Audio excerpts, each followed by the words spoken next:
Hi everyone, I want to give you a little information on pink salt or salt in its entirety. And salt gets a bad rap because iodized salt, the chemical salt, um, it gets bleached, it gets fluoridated, it gets chlorined, it gets everything. So it has no minerals left in it, it's completely empty, it doesn't break down in a salt shaker, so it doesn't break down in your body.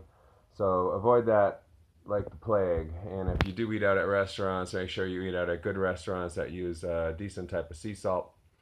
And avoid eating at crap places, of course, unless it's a dire emergency. And then just eat as little as you can and hope it does well in your body. Now, as far as sea salt goes, sea salt is good for you, but the modern sea is not really clean anymore. So, what's happening is the salt is getting all sorts of prescription drugs and mercury and many things in the current sea salt.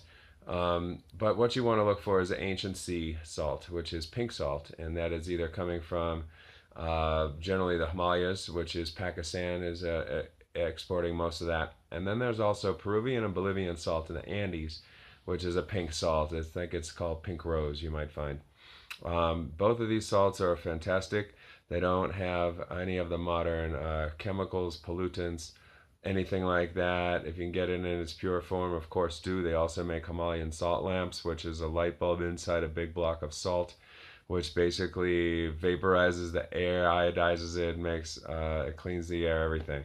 So have as much pink salt as you want. It breaks down in your body, has 80 some odd minerals in it.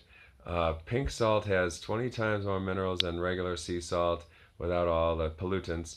And then it has 30 times more minerals than regular salt, table salt. So when you drink your water, put a little bit of salt in your water. On a whole gallon, it's about a teaspoon, a quarter teaspoon.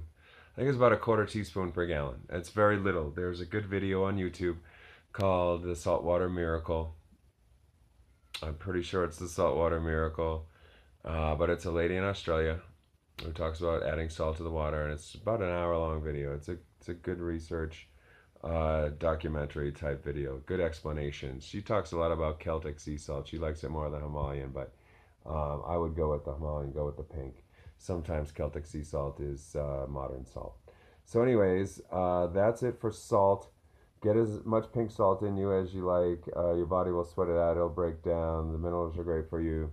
But avoid the other salts. Sea salt in emergency, and never iodized table salts. Bad for everything. So I hope you learned a little bit. I'll get you some more information soon on some more things here. Have a great day. Take care.